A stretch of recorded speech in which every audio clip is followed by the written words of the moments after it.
John, you totally moved here. Change the pace, Mayor. I mean, we went from having nobody here. You know, we'll see. They're expecting an announcement. We're expecting actual action. That's what we're looking to do today. Resolve a problem.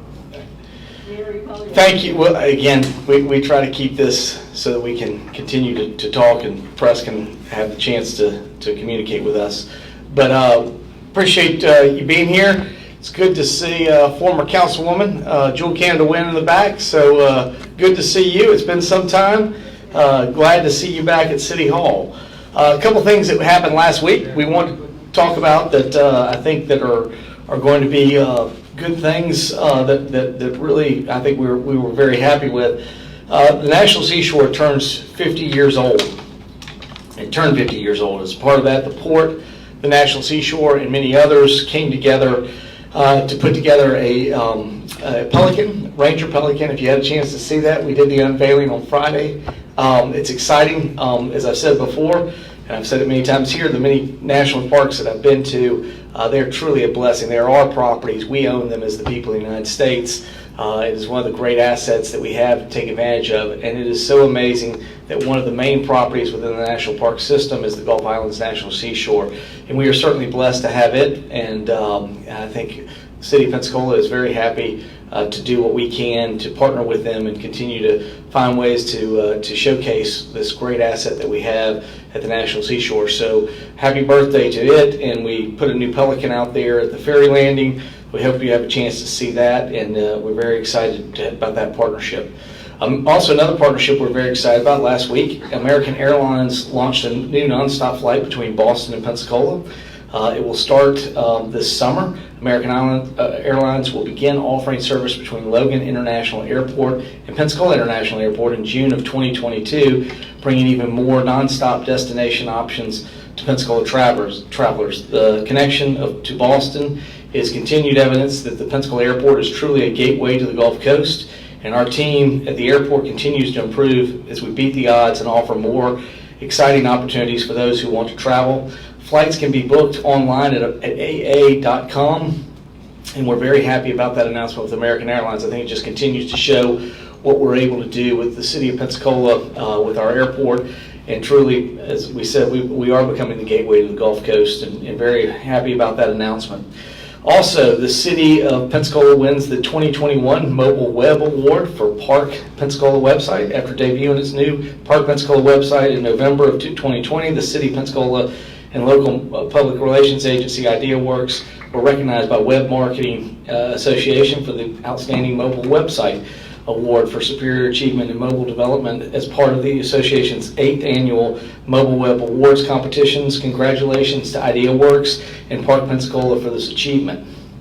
The City of Pensacola partners with nonprofits to encourage residents to go solar. The City of Pensacola is partnering with Solar United Neighbors, or SUN, which is a 501c3 nonprofit that works to educate people about solar and helps them to join together to buy solar at an affordable price. We'll be conducting a solar co-op in Pensacola starting today until April 15th. Anyone can sign up, and there's no obligation to buy solar. If you want to know more about SUN and the Pensacola co-op, please visit solarunitedneighbors.org/Pensacola. Martin Luther King Day closures and sanitation changes for next week. Monday will be, the City of Pensacola will be closed. Our facilities and offices will be closed for the Monday, January 17th in observance of the Martin Luther King Day holiday. We will not be having a press conference next week. The City of Pensacola Administrative Offices, City Hall, and the City of Pensacola Community Resource Centers will all be closed. The exceptions will be Osceola Golf Course and Roger Scott Tennis Center will be open as regular. So if you want to use those, get out and enjoy the outdoors, you'll be able to do that. Sanitation services, all right, next week for everyone. And again, we certainly appreciate the press if you can help remind people this. Next week, everybody is moving just a day. So if you're on Monday, you'll get it on Tuesday. If you're on Tuesday, it'll go to Wednesday. Wednesday will go to Thursday. And people like me on Thursday will go to Friday. So everyone will get a garbage pickup next week. It'll just be slid down one day.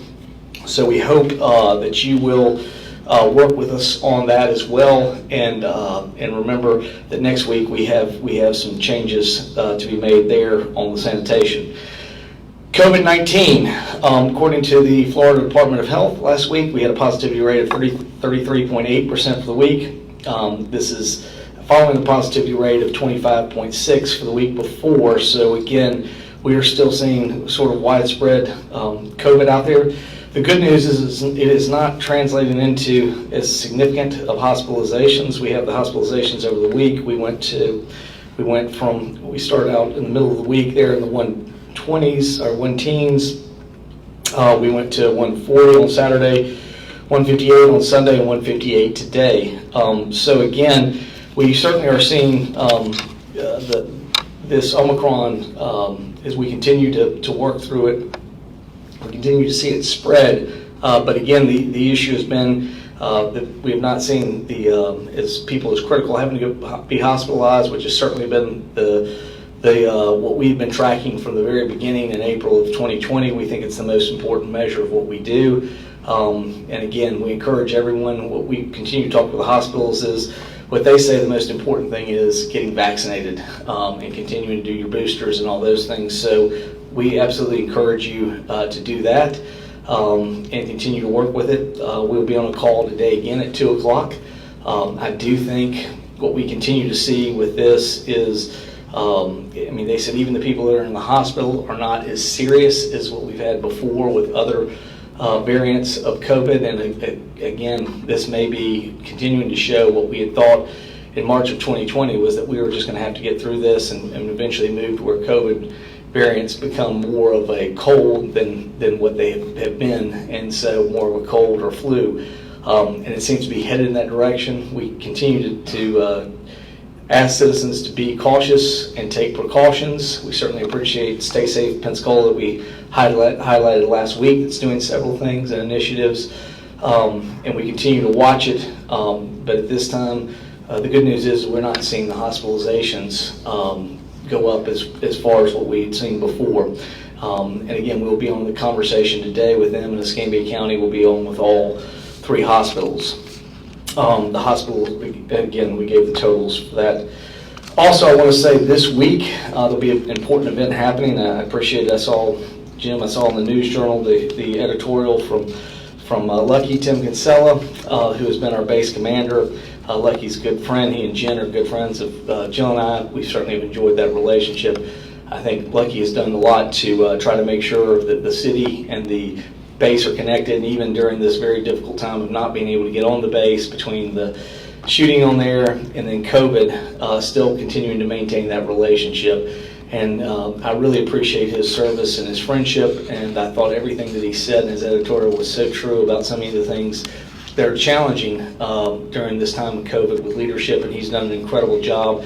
We're very fortunate to have him, and I'm just glad that he and his wife are going to be retiring here in the city of Pensacola and will be citizens, and I look forward to attending that change of command ceremony on Thursday. Appreciate everything that he's meant for our community and Pensacola NAS. So that will be there. I guess the issue that we have most everybody here for, we've been talking about for some time, working through the homeless encampment under I-110. We've told you we had plans. We've been working through those plans. We came back last week, had a chance to meet with homeless organizations, advocates organizations that are helping, that we're working with, our partners. We had a chance to meet with our staff to make sure that we were ready to go forward. And we are already beginning to implement at this point our plan for moving forward. Today, Monday, January 10th, the city is posting notices at homeless encampment under Interstate 110, notifying individuals. As of Monday, January 31st, is the deadline to vacate the encampment. Code enforcement officers will also be walking through the encampments to speak with individuals in the area to inform them of the posted notices. As the I-110 encampment has continued to grow, so has the public health and safety concerns, which is located on the Department of Transportation property that is leased to the city of Pensacola. People living in the encampment will have until Monday, January 30th to collect their belongings as outlined in the posted notice. During this time, the city will be working with local organizations to connect homeless individuals with areas with shelters and other resources. They will be provided with everybody Every organization will be provided, or every person in there will be provided with all the organizations so that they can find the right organization that works for them. And we look to have that kind of matched up over the next 3 weeks, and we highly encourage individuals to find what's the best suitable place for them. We're certainly not telling them where they have to go, but we are giving them options, which we feel like we need to do, and it's really the first chance we've had to create a real solution plan moving forward. Beginning Tuesday, February 1st, the city will thoroughly clean and sanitize the area and collect all remaining personal items. Any items left behind at the encampment will be safely stored until Wednesday, March 16th. During this period, individuals will have the opportunity to collect their belongings as indicated in the posted notices. Again, the city is continuing to work with local organizations to, again, make all homeless individuals connect them with shelter. And we do believe we had the opportunity to do that with the money that was put forward by ARPA and the organizations that we have connected with. And we are working with all those organizations to make sure that there is a place for everyone to go. That's where we are right now. I'm happy to answer your questions, and we'll begin to see what we can do going forward. Andrew. On the hospitalizations, when you talked to the hospitals today, did you ask them if they would be willing to separate the number into due to COVID rather than test positive after admission? Because I think that would really help people get a grasp on the severity or not of the local conditions. I mean, I can tell you this much. I think when we did this last week, we were at 100. We'd just gone over 100. We were at 104, I think, last week when we started this process. And what we were told was they had people in there, but only a handful of people were actually experiencing the most adverse cases. I don't know whether when they get it or when they don't. Our biggest focus, Andrew, has been whether they have it. As a primary diagnosis, that'd be the key, because we hear so much about 40 to 60% of most hospitals have it just because they test positive, because they're surveillance testing everybody. Andrew, that is an argument every time it goes up. And you know what happens every time it goes down? I get the accusation that we're hiding numbers. It's happened all 5 times. So it's, all of a sudden the people who were worried about the separation don't get as much worried as when these numbers start coming down. We've talked about hospitals and keeping them safe and what they're doing. I'm not asking them to go do additional. This is a lot of time and energy when they're already being stretched thin due to short staffs, with Christmas coming back on, challenges with some of their staff getting COVID. So these are all challenges that we're working with. I think to make the distinction between the two is, I just don't see the reason for the distinction. It's every, this is the 5th wave we've gone through. Every wave, that's the same question I see on the first thing in the comments on social media. With all due respect, that's just not accurate. We did not have that same kind of distinction in the first few waves. It's uniquely an Omicron distinction. Again, we have not seen anything necessarily that has been that way one way or the other. I'll talk to them. I'll be happy to ask them about it. But what they have said is they're not seeing people having the severity that they had before on the issue with the ventilator and a variety of other things. In fact, again, one of the things that they've said most importantly is the most important thing you can do is be vaccinated and boosted. It's more important than mask at this particular time. It is the most important issue that gets you through what's going to happen with this. They basically say, people that are coming in there are some that have very mild conditions, and hopefully they'll move out, and our system allows people, as they come out, the numbers come down. From that standpoint, it's hard for me to think of how to distinctly change between one or the other. Our thing has been consistent, that we're going to talk about people who have COVID in the hospital, and if that counts, then that's one of the things. And I realize, Andrew, though, I understand what you're saying with this variant. It may be the people who are there are less acute with it. I'm absolutely communicating that to you that is the case. But they have COVID. If they have COVID and they're in there in the hospital, that's important for us to know. And that's going to be something we count. We've done it consistently through 4 waves prior to this. I'm not changing what we're doing now.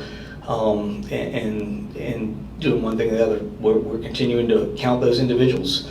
But I am telling you exactly, communicating to you that when I have talked to the hospitals, they have said the people that they have in the hospital are not nearly as severe and experiencing the same acuity that they have with the other waves.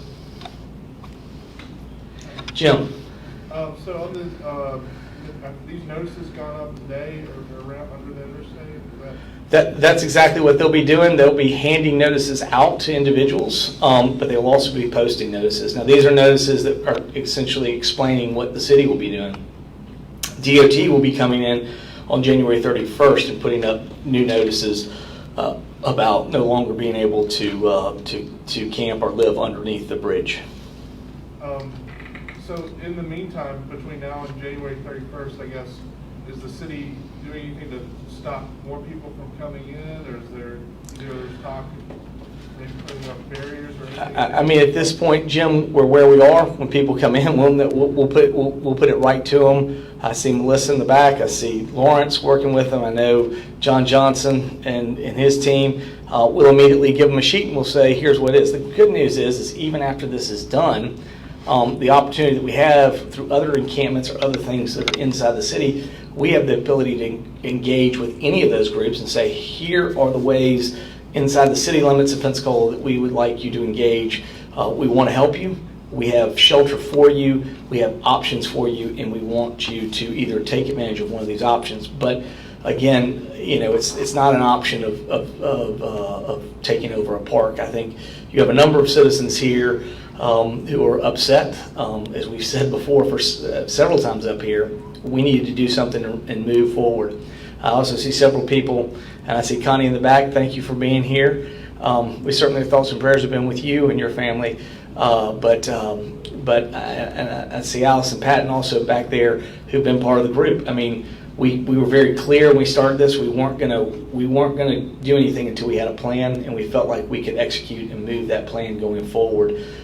We do feel like this is the right time to be moving forward.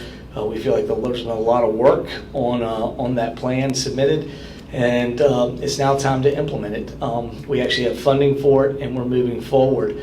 So at this particular time, it's not just a case of individuals who may come into the camp. It's individuals who if they come to Pensacola, they have options. But one of those options will not be sleeping outside in under the interstate. Will you enforce the law? We are absolutely just communicated what we're doing right now. After they- Ma'am, this is for press. This is for press. This is for press, and we will do that. And again, we are working with all the laws that we have, the state of Florida laws, the laws established in all other ways. We're working to do that. If the people Ma- refuse to leave, I'm Ma'am? Lynn Williams, I represent Inside Neighborhood Association. If they refuse to leave. Ma'am, this is a press conference for press credentials, and you are not there press credentials. We absolutely have just explained what we have. On the 31st, on the 31st, we've just told you that we will be moving people out on the 31st. They'll no longer be able to stay there. They'll have to choose between the three options they have, and if we have more, we can add to that. If they choose not to leave, what is your option? They won't be able to stay there.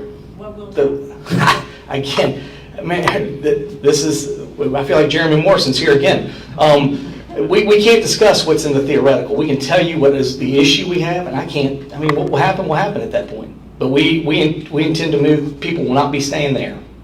We don't have a plan then, because We do have a plan. People will not be, the issue is nobody will be staying under the interstate anymore at that point. and what will happen to those who refuse to move? They will either go to one of the three places we have, or they can go somewhere else. So we have that all set up. I think what she's asking, and I was going to ask the same question, is to what degree have you consulted with PPD as the enforcement mechanism? Because ideally it works great, but let's say there's 10 or 20 who don't want to go and won't go physically. I mean, at that point, we'll have to deal with that. I mean, at that point, they've been noticed and told they can't leave and the place is vacated, and they'll be trespassing. I mean, it's as simple as that. But we have a place for everyone to go. We will work with everybody. but they don't have to stay there. I mean, there's nothing that says that we can't move everybody from under the interstate.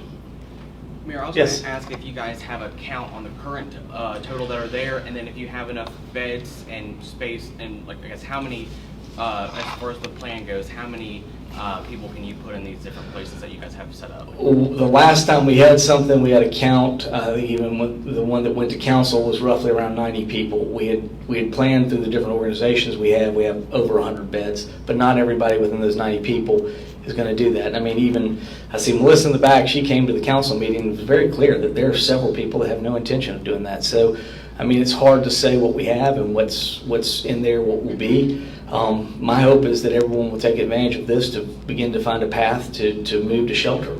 That's what we need to be doing. And so I think that's where we're ready to do and move that forward. And I see that something about storing items that are out there. Can you just talk about that a little bit, about what? We don't want to store any items. We'd like everybody to take their items with them. Obviously, if we get to a point where we have something there, we will try to work as best we can. Unfortunately, there's no identification. What we've seen that happened at other places is trying to deal with stuff to get bags associated with individuals' pictures.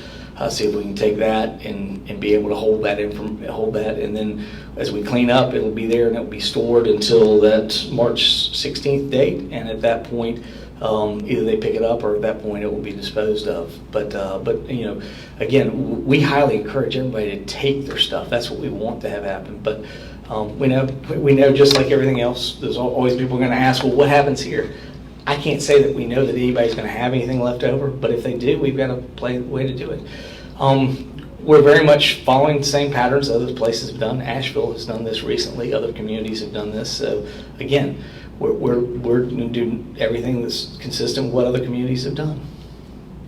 Yes? What message do you have to the community in light of this announcement today? The City of Pensacola's intent on helping neighborhoods continue to see the plans that they communicated for, and that's what we're going to do for those neighborhoods, is what we've always said. We appreciate the patience people have had as we've dealt with a international pandemic and the challenges that were brought about by it. There was a reason we needed to do that, and it was a temporary use. We said it was temporary from last year. We managed within a year to find a new program and a way to take care of people, and we think we have an option for people to be able to find shelter in the City of Pensacola in ways that are there, and we hope that they'll take advantage of that. At the same time, you know, we're not compelling anybody to take that. If they decide that's not what they want to do, then there are other communities that people can go to. But you know, this is going to be the way we're going to have things in Pensacola. We will have we'll be working with people for shelter, and you know, really appreciate the organizations and institutions that are working with us at this particular time and working to make sure that we can find a way to get everybody that wants housing and a solution to have a solution for them. Obviously, the folks who won't stay, they won't leave, trespass, the people who are willing to be helped, we have shelter for, we're going to help them. What about the in-between category, if it happens, where we have people and no place to put them? We have an ability, we've already thought through that in the process. We are allowed, if we get to a point where we don't have enough stuff, we have some abilities in some short time, within a 30-day time frame, that we can make some things happen, and we'll find out. But we're not gonna stop what's being done there under the Interstate 10. I mean, I think you hear very clearly from the neighborhood that are there that they want that cleared, and we will be clearing that. But that doesn't mean we can't find another solution, a temporary one for those individuals. We have all of that. Our plan is flexible enough to anticipate those issues. Can you, I mean, I get that you've thought about it, which is great, but can you clarify? I mean, are you talking about a building you have in mind, a camping space, a tent somewhere? We have a solution that we could move forward and be flexible. It would be a 30-day solution that we could do. But again, all of that we'll work through when we come to. Outdoors, indoors, can't say, won't say? Can't say at this particular time. Just, I mean, Andrew, I don't know what may happen. I mean, it would be impossible for me to speculate. Just because you say you have a plan, I'm just curious what the shape of it is, that's all. Yeah, we could easily, it will not be under the interstate. We can if we find ourselves in an emergency situation, we have other places where we can work with people on a very temporary solution. Respectfully, Mr. Mayor, why hasn't that been done at this point? Why are you- Because as we said, moving forward, we weren't going to move anybody until we had a plan. Took us, this group over here, a number of citizens that were involved. I can't tell you, Connie, y'all had probably 36 citizens involved in different committees, 36 people working hard on this. They figured this out and brought forward their first implementation. And it was toward the end of September they came to us. We had to get funding for those things. We had allocated funding, went to the council. I would have loved it if the council had solved this problem in November. We'd have been much further along. Council didn't want to do anything at that point. They came to December. That's the way things work. We now have funding approved. We're moving them forward. Now in early January, we've come forward and told you exactly how we plan to move everybody out.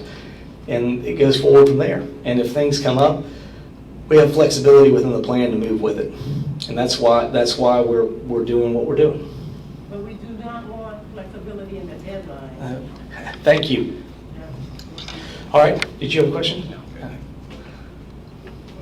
Yes. Unrelated to this topic, I guess, the DIB executive director sent you a letter about the scooters downtown. Does the city have a plan to address those? Thank you. It wasn't in my stuff. I did think about that earlier. We got so connected into homelessness, but you're right. We have a presentation coming up. David's got it. We've been talking about it.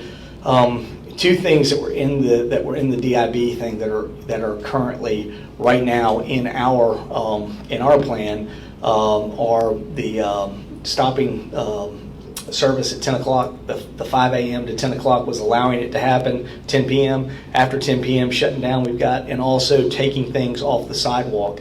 I don't have the whole letter in front of me. I think one of them was about the identification for age. It's already in there. There's already some other stuff that's in that in there, Jim. But we had already planned on some of those things. We will be going to council for those changes on the 20th. So that will happen. And I guess since we won't have a press conference next week, we won't really get to talk about that. But that's exactly we plan to do a presentation next Tuesday, right, David, to council. So we'll give them a presentation. We'll show them what's coming forward. And then we're asking for those changes on the January 20th council meeting. So those will be things that we'll be asking to change on the pilot program. So we will be looking to get the scooters off the sidewalks, and we'll be looking to have the hour of operation also modified just as what was in there. So we were already doing that before we got the letter. I think there was, and like I said, one of them we were already doing, and then there were like two more requests, and I can't remember anyways what those were specifically, but we can still look to address that. David and his team are continuing to deal with that and address that as we need to. So, as we move forward, if we find other things we need to do, we'll bring them to council. The student program is supposed to be a pilot program. Do you think, Correct. If you We're ever make changes, do you think it's worth keeping it all? Well, we're 6 months in, and we have another 6 months to go. We do believe it's worth changing to figure out whether we can, if these changes work in the next 6 months, Jim, we'll know that it's something we can do. If it doesn't improve the situation, then we can possibly look at just punting the whole thing. So we'll know in 6 more months, have a chance to look at it. But again, I think we've listened to a lot of where the problems are, knowing that problems are associated with the hours of usage. Again, we tend to not see as many problems during the daytime hours. It really generally comes after 10 o'clock that we have some significant issues of people not using the scooters appropriately. And then two, one of the big ones is on the sidewalks, and that's where we run into issues with pedestrians and scooters and injuries that have happened. So I think that's what we can do. Now, again, there absolutely have been accidents that have happened even during the day. People weren't observing traffic laws. No matter what happens, you are required to maintain bikes. We've had bike accidents where we've had people killed because they didn't stop at a stop sign. Same thing goes for scooters. You're supposed to obey all traffic rules. I have an own personal experience where I was coming down Government and on Jefferson. a scooter just didn't even stop through the stop sign, just flew right across. It was a man. He had two young children who probably shouldn't have been on the scooter, but they both stopped. I mean, children seem to understand traffic rules, and they stopped. The adult did not. But you know, I mean, I've seen that personally, so I know I've witnessed those. I've seen what happens. But I would say it's not something that's simply endemic to scooters. We see it all the time. It's happened with bikes. Since I've been the mayor, we've had issues, significant injuries with bicycles happening because of them not obeying traffic rules. Cars run stop signs, stop lights, they get in wrecks. So, you know, it's one of those things that we'll continue to work through. But I mean, that's why we have traffic rules, so that we hope that whether you're on a bike, you're a pedestrian, you're a scooter, you're a car, we need you to obey the rules that are there. And when you don't, there certainly can be consequences. But we believe that the things that we're going to change in the program will at least allow us to see what's going to happen over the last 6 months of the program. Yes, John? Mayor, SCAPE and HDR are going to planning board tomorrow to update Bruce Beach hashtag project, but your public website doesn't have any backup documents on the agenda. Can you give us sort of a look at what they're going to be talking about tomorrow? Again, I've simply seen they've taken a plan that they've tried to figure out. There's a multitude of different uses that want to use the park. We've talked about that before. And again, they've tried to do a good job of at least saying, hey, we've put these all together, here's where they are. I don't know that, David, anything's necessarily, is there something we could have put out there one way or the other? We'll certainly work to do that. We've worked with them. I was wondering what was going on with the project. Again, they have gone through. We've had multiple meetings down there at the Community Maritime Park Amphitheater and looking at it. So I don't know if that's where they were looking at going. I do know there's been a lot of talk and concern about the issue related to the water quality. The reason we know the water quality is there is because the city's done it. I mean, we know what's going on. I will remind you that the City of Pensacola doesn't run the sewer system, so again, it's a little bit out of our hands, but we agree. We have, one of the last times we were at the amphitheater, I was there with Bruce Woody, who is the executive director of ECUA. He has indicated that, you know, he's willing to work with us. David was there, put the two of them together. We'd love to see that happen. I mean, I think if I look at things like NERDA, what that money that the state has, national, from the oil spill, natural damages that were done, this is exactly what that money is intended to be used for.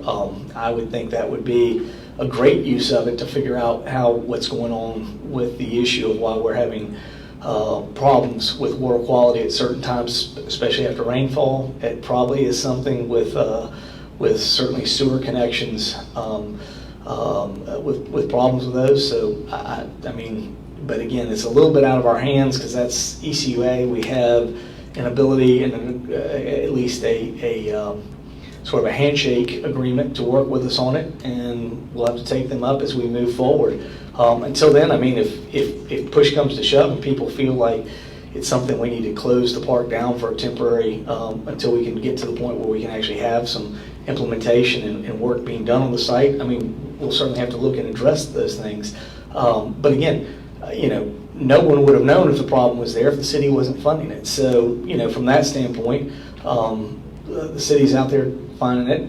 We'll see what we can do, and we absolutely need to get that done. And as part of any development of the site, that would have to be taken care of. You know, I think that's one of the things that's there. We like I said, we had a good conversation with Bruce. Bruce told us he was willing to work on it, but we don't necessarily control ECUA. So we're certainly here to work with them, partnership, and look forward to seeing what we can do. Yes? While we're in the same neighborhood over there, any updates on lots 4 and 5? Yes. Unfortunately, last week, I'm not going to get into HIPAA or anything, but we had a health issue that prevented final negotiations. So we have not been able to finalize those negotiations. We're close. Obviously, challenges in health and a variety of other things happened last week, and we weren't able to get some things done, but we're working very much in that direction. It looks like that will just delay us into February. But again, these are the things that happen. I mean, people ask, they're like, I want to know what happens this date, how it happens, what goes on, what happens. And then things, you can't control. You can't control if people get sick, they're not able to get their numbers together, a variety of other things. I mean, these things happen. You just kind of roll and you go the next day and you figure it all out. But ultimately, we get it done. I think we've done that for 3 years. We're going to continue to do that as long as we're here. I think the city will continue to do that for when it has. But, again, things happen, things come up, and they're things you can't control. And so you try to move around them. That's one of them. We would have loved to have had that ready to go for January, but it just didn't work out this week. But I don't control everything. Sometimes things happen I don't like, and I have to roll with it, and we all do that. I mean, so let's just put some common sense into what we're doing, and we're going to get through it. I appreciate it. I can tell you we've already started that process of notification here this morning. So again, we're moving forward, and look forward to getting everything solved. So thank you very much. And no press conference next week. No press conference next week.